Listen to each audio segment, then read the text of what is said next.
Friends, welcome to target अध्ययन। Friends, इस video में हम बात करेंगे आरआरबी ग्रुप डी की। ठीक है, आरआरबी ग्रुप डी के प्रीवियस ईयर की। ठीक है, ग्रुप डी का पेपर रहेगा, साइंस के लिए रहेगा। ठीक है, प्रीवियस ईयर पीवाईक्यूज की हम बात करें ये। ठीक है, तो पीवाईक्यूज में हम बायोलॉजी को यहाँ पर कंसिडर करने वाले हैं कुछ क्वेश्चंस को। तो देखिए, पहला क्वेश्चन क्या कह रहा है।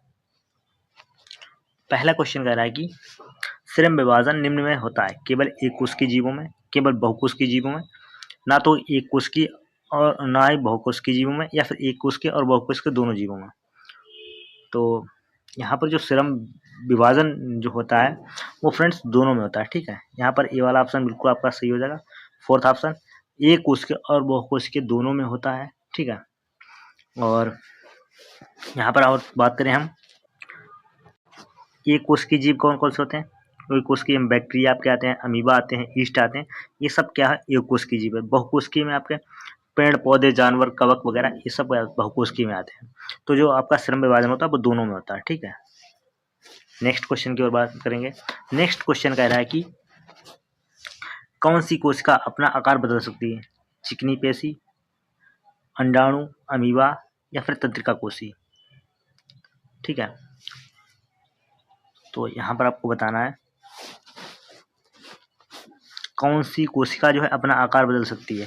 इसका एक सेकंड साइज बदल देते हैं, थोड़ा सा साइज कम ज़्यादा कर लेते हैं जी।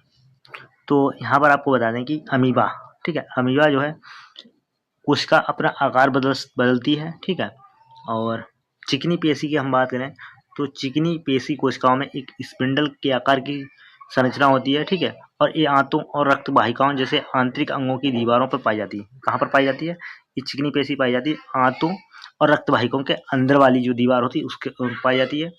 और ये अमीबा का तरह आकार नहीं बदलती है। ठीक है, इसका देखिए, इस क्वेश्चन का जो आंसर है ये ध्यान रखिएगा, अमीबा है। ठीक है, बाकी अंडाणु की अगर हम बात करें इसकी, तो अंडाणु जो है एक महिला प्रजनन कोशिका है। ठीक है, अंडाणु क्या होता है, फीमेल में होता है, प्रजनन कोशिका होती है। ठीक है, एक निश्चित गोलाकार आकार की होती है। ठीक है, और तंत्रिका कोशिका क्या है, तंत्रिका कोशिका जो है, तंत्रिका कोशिकाओं में एक अनूठी संरचना होती है जिसमें लंबे विस्तार होते हैं, और इनमें क्या होता है, तंत्रिका अवयवों को संरचित करने के लिए तंत्रिका कक्ष और द्रुमिका होती है। ठीक है, इसको कहा जाता है, और इनका आकार जो होता है स्थिर आकार होता है। ठीक है, तो इस क्वेश्चन का राइट आंसर हो जाएगा आपका पहला वाला, अमीबा। नेक्स्ट क्वेश्चन की ओर बढ़ेंगे। नेक्स्ट क्वेश्चन कह रहा है कि निम्न में से किसमें झिल्ली का अभाव होता है। झिल्ली का अभाव इसमें किसमें होता है, तो झिल्ली का अभाव होता है आपका पादप कोशिका में, कवक में, विषाणु में या फिर जंतु कोशिका में, किस में होता है। तो यहाँ पर आपको बता दें कि झिल्ली का अभाव जो होता है वो आपका विषाणु में होता है। ठीक है, यहाँ पर तीसरा आपका राइट आंसर हो जाएगा। पादप कोशिका क्या होती है,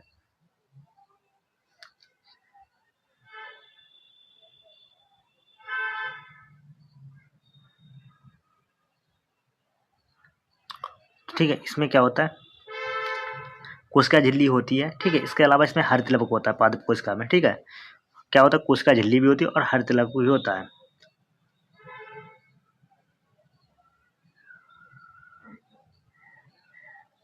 और जो कवक कोशिका होती है, कवक कोशिका एक काइटिन से बनी कोशिका होती है। ठीक, इसकी जो झिल्ली होती है काइटिन से बनी कोशिका झिल्ली होती है कवक कोशिका की।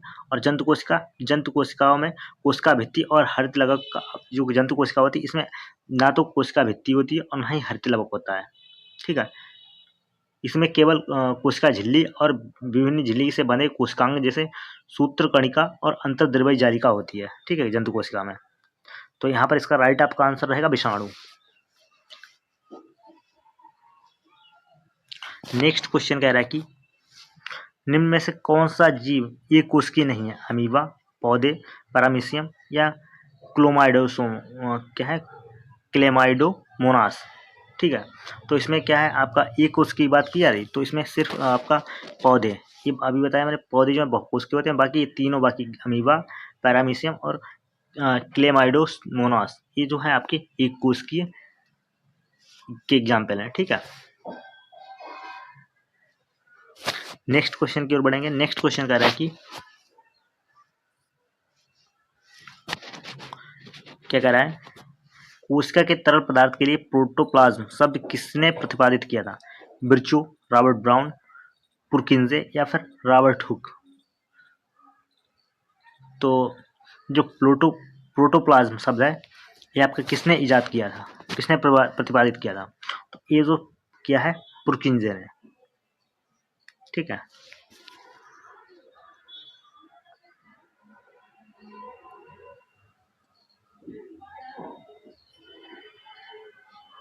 और बिरचू की अगर हम बात करें तो इन्होंने क्या दिया है, कोशिका सिद्धांत, ठीक है। कोशिका जो सिद्धांत है वो बिरचू का है। अगर रॉबर्ट ब्राउन की बात की तो ये वनस्पति शास्त्री थे, ठीक है। इन्होंने कोशिका केंद्रक की खोज की। रॉबर्ट ब्राउन ने 1831 में कोशिका केंद्रक की खोज की है।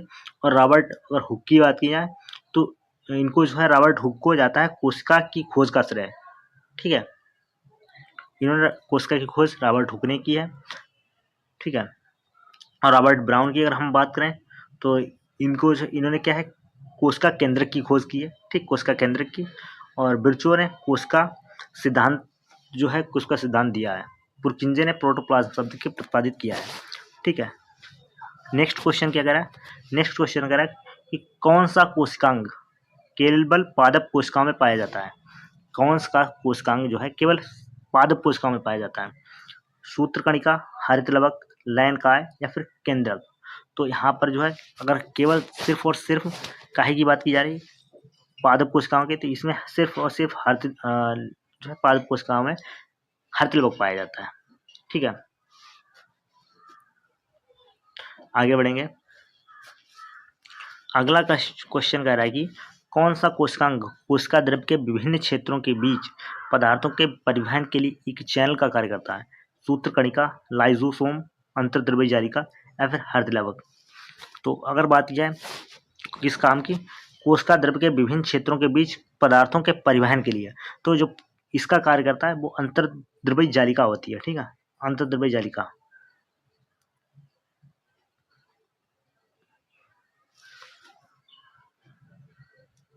नेक्स्ट क्वेश्चन की ओर बढ़ेंगे। नेक्स्ट क्वेश्चन क्या कह रहा है? नेक्स्ट क्वेश्चन कह रहा है कि निम्नलिखित में से कौन सा अणु प्रोटीन बनाने के लिए सूचना स्रोत कार्य करता है? ठीक है, डीऑक्सी राइबोन्यूक्लिक अम्ल, कार्बोहाइड्रेट, राइबोन्यूक्लिक अम्ल या फास्फोलिपिड? तो यहाँ पर हम बात करें कौन सा अणु प्रोटीन बनाने के लिए सूचना स्रोत का कार्य करता है, तो सूचना स्रोत का जो कार्य करता है, ठीक है, वो डीऑक्सी राइबोन्यूक्लिक एसिड होता है। ये आपका कार्य करता है सूचना स्रोत के रूप में कार्य करता है। आगे बढ़ेंगे। नेक्स्ट क्वेश्चन क्या कर रहा है? नेक्स्ट क्वेश्चन कर रहा है कि झिल्लीबद्ध कोशिकांग अनुपस्थित होते हैं। झिल्लीबद्ध जो है कोशिकांग अनुपस्थित होते हैं ना तो सुकेंद्रिकी और ना ही प्रोकेंद्रिकी कोशिकाओं में, या फिर केवल सुकेंद्री कोशिकाओं में। थर्ड ऑप्शन है कि सुकेंद्री और प्रोकेंद्रिकी को दोनों कोशिकाओं में, या फिर केवल प्रोकेंद्रिकी कोशिकाओं में। तो जो आपके झिल्लीबद्ध कोशिकांग होते हैं वो आपके होते हैं केवल प्रोकेंद्रिकी कोशिकाओं में, ठीक है। इनमें क्या होता है झिल्लीबद्ध कोशिकांग अनुपस्थित होते हैं,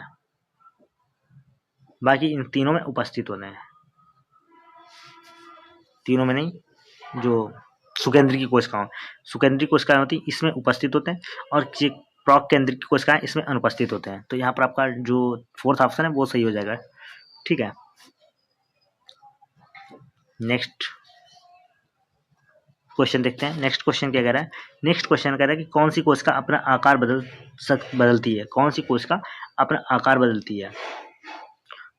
चिकनी पेशी, तंत्रिका कोशिका, अमीबा या फिर डिम्ब?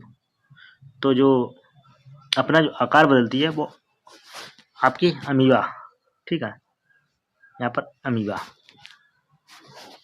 नेक्स्ट क्वेश्चन क्या कह रहा है?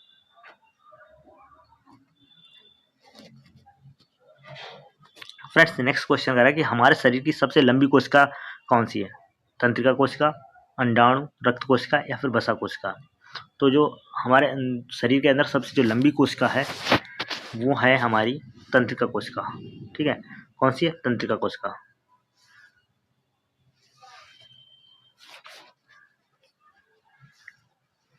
नेक्स्ट क्वेश्चन क्या कह रहा है?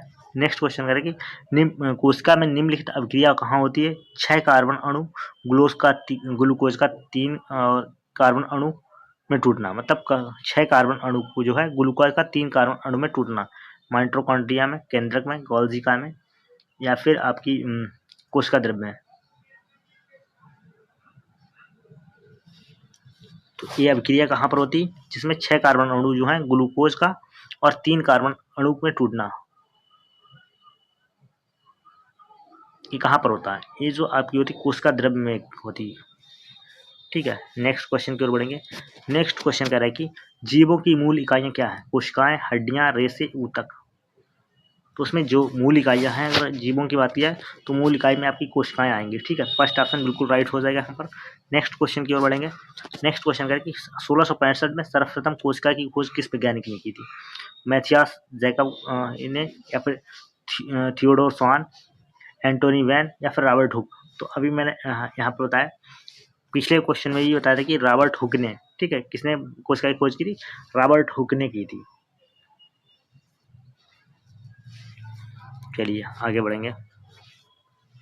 अगला क्वेश्चन कह रहा है कि निम्न में से कौन सा पदार्थ विसरण द्वारा कोशिका झिल्ली को पार कर सकता है? ऑक्सीजन, न्यूक्लिक एसिड, प्रोटीन, या स्टार्च। तो कौन सा पदार्थ है जो विसरण द्वारा कोशिका झिल्ली को पार कर सकता है? वो ऑक्सीजन होती है। ठीक है, यहाँ पर ऑक्सीजन। नेक्स्ट क्वेश्चन की ओर बढ़ेंगे। फ्रेंड्स, नेक्स्ट क्वेश्चन करेंगे माइटोकॉन्ड्रिया, राइबोसोम आदि जैसे विभिन्न कोशिकांग मिलकर जीवन की मूल इकाई बनाते हैं, जिसे कहते हैं अंगतंत्र, ऊतक, कोशिका, या फिर अंग। तो यहाँ पर क्या कहते हैं? क्या कहा है कि माइटोकॉन्ड्रिया, राइबोसोम आदि जैसे विभिन्न कोशिकांग मिलकर जीवन की मूल इकाई बनाते हैं। तो जीवन की मूल इकाई क्या है? फ्रेंड्स, जीवन की मूल इकाई क्या है? कोशिका है। तो यहाँ पर क्या राइट आंसर हो जाएगा? कोशिकांग। ठीक है,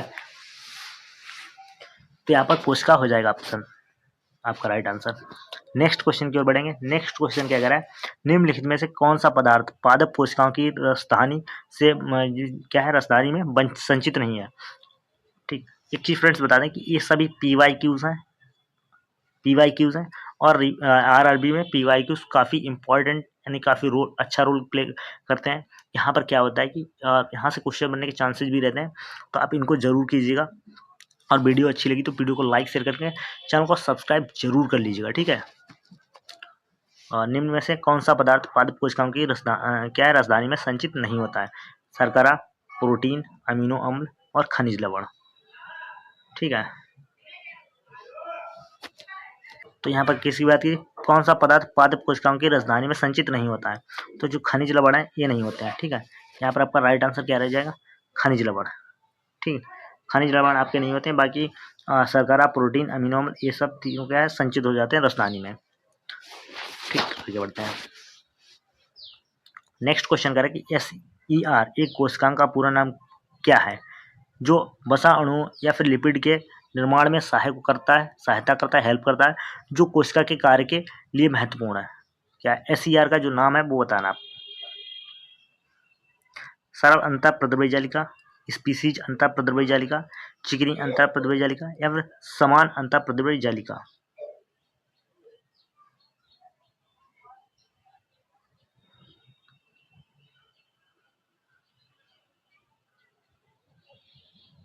ठीक है, तो इसका आपको, तो यहाँ पर अगर हम बात करें तो जो SER है इसका पूरा नाम है चिकनी अंतःप्रद्रव्य जालिका। ठीक है, जिसको अंग्रेजी में हम कहेंगे स्मूथ एंडोप्लाज्म रेटिकुलम। ठीक है, क्या कहेंगे? Smooth endoplasmic reticulum. ठीक है, चिकनी अंतःप्रद्रव्य जालिका इसका SER का पूरा नाम है। आगे बढ़ेंगे। किस जीव में कोशिका विभाजन या फिर विखंडन से नए जीवों का निर्माण होता है? स्तनधारी, पौधे, एककोशिकीय जीव, या सरीसृप। ठीक है, किस जीव में कोशिका विभाजन या फिर विखंडन से नए जीवों का निर्माण होता है? तो यहाँ पर अगर हम बात करें तो एक कोशिकीय जीव। किस जीव में कोशिका विभाजन या विखंडन? तो एक कोशिकीय जीव में कोशिका विभाजन या फिर विखंडन होता है, उससे जो है क्या आपका नए जीव का निर्माण होता है। जैसे आपका अमीबा है, प्रोटोजुआ है, इनमें क्या है, इनमें सब में क्या होता है, विभाजन होता है, कोशिका विभाजन या फिर विखंडन होता है।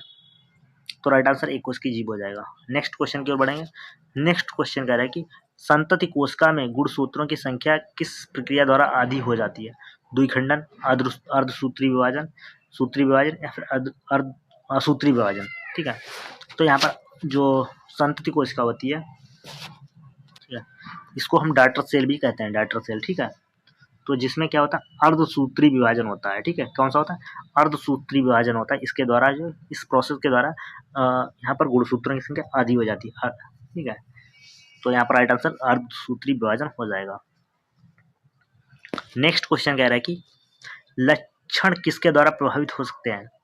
लक्षण जो है किसके द्वारा? पैतृक डीएनए और मात्र जो डीएनए है दोनों द्वारा, केवल पैतृक डीएनए, केवल मात्र डीएनए या फिर दोनों, केवल मात्र दादा दादी के डीएनए। ठीक है, तो यहाँ पर जो लक्षण किसके द्वारा प्रभावित हो सकते हैं? तो भाई इसमें जो है माता पिता दोनों के डीएनए के द्वारा। ठीक है, माता पिता दोनों के डीएनए के द्वारा लक्षण प्रभावित हो सकते हैं बच्चे में। ठीक है, नेक्स्ट क्वेश्चन की ओर बढ़ेंगे। नेक्स्ट क्वेश्चन कह रहा है कि कौन सा कोशिकांग एटीपी के उत्पादन से संबंधित है? लाइसोसोम, माइटोकॉन्ड्रिया, क्लोरोप्लास्ट या अंतःप्रद्रवी जालिका। ठीक है, कौन सा कोशिकांग जो है एटीपी के उत्पादन से संबंधित है? अगर एटीपी के उत्पादन की बात करें तो माइटोकॉन्ड्रिया। ठीक है, माइटोकॉन्ड्रिया, और माइटोकॉन्ड्रिया को कोशिका का शक्ति ग्रह भी कहा जाता है, पावर हाउस भी कहते हैं इसको। क्या कहते हैं? माइटोकॉन्ड्रिया क्या है? पावर हाउस सेल का। ठीक है, सेल का क्या है? पावर हाउस है। चलिए नेक्स्ट क्वेश्चन देखेंगे। फ्रेंड्स नेक्स्ट क्वेश्चन क्या कह रहा है?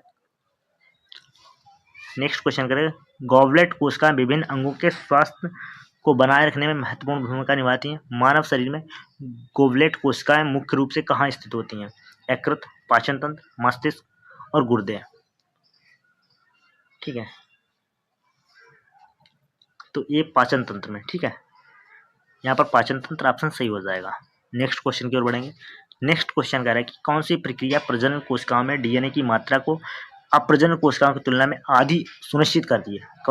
कौन सी प्रोसेस है प्रक्रिया प्रजनन कोशिकाओं में डीएनए की मात्रा को अप्रजनन कोशिकाओं की तुलना में आधी सुनिश्चित करती है? कोशिका विभाजन, ठीक है, असूत्री विभाजन, समसूत्री विभाजन या फिर अर्धसूत्री विभाजन। तो यहाँ पर अर्धसूत्री विभाजन। ठीक है, क्या हो जाएगा? यहाँ पर हो जाएगा आपका अर्धसूत्री विभाजन। आगे बढ़ेंगे नेक्स्ट क्वेश्चन की ओर। नेक्स्ट क्वेश्चन क्या कह रहा है? निम्नलिखित में से कौन सा अलैंगिक प्रजनन का तरीका केवल एक कोश की जीवों द्वारा उपयोग किया जाता है? निम्न में से कौन सा लैंगिक प्रजनन का तरीका है जो केवल एक कोश की जीवों द्वारा उपयोग किया जाता है? खंडन, द्विखंडन, पुनर्जनन या फिर बीजाणु निर्माण। ठीक है, तो यहाँ पर द्विखंडन होता है। ठीक है, द्विखंडन इसका होता क्या है? देखिए द्विखंडन में क्या होता है, एक जो इसमें एक कोश की जीव होता है, ठीक है, जो दो समान भागों में डिवाइड हो जाता है द्विखंडन में, और एक नए जीव का में बदल जाता है। ठीक है, एक जीव होगा वो दो समान खंडों में विभाजित होगा, ठीक है, और उसके दो नए जीव बन जाएंगे। ये द्विखंडन जो है एक कोश की जीवों, जैसे बैक्टीरिया हो गया, आपका प्रोटोजोआ हो गया, इनमें अलैंगिक प्रजनन का सबसे जो है सामान्य तरीका यही है, द्विखंडन। ठीक है, और यह प्रक्रिया एक कोश की जीवों में तेजी से गुणन और जनसंख्या वृद्धि सुनिश्चित करती है। ठीक है, तो इसका राइट आंसर आपका हो जाएगा द्विखंडन। तो आज हमने देखे हैं 25 क्वेश्चंस को। ठीक है, 25 क्वेश्चंस हमने देखे हैं इस क्लास में। आपको कैसी लगी क्लास कमेंट बॉक्स में जरूर बताइएगा। और फ्रेंड्स यहाँ तक अगर आप लोग आ गए हो तो यहाँ पर एक QR आपको दिख रहा होगा। आप लोग इस QR की सहायता से हम हमारे चैनल हमारी टीम की सहायता कर सकते हैं आप लोग। ठीक है, तो जिससे हमारी जो है आपके लिए क्लासेज जो हैं सुचारू रूप से चल सकें। यहाँ पर हम लोग कोई फीस चार्ज नहीं करते हैं, तो आप लोग यहाँ पर आप लोग ऐसे मदद कर सकते हो, और इस तरह से हम डेली आपको वीडियोस ला करके देते रहेंगे। ठीक है फ्रेंड्स, मिलते हैं नेक्स्ट वीडियो में। तब तक friends thanks for watching this video.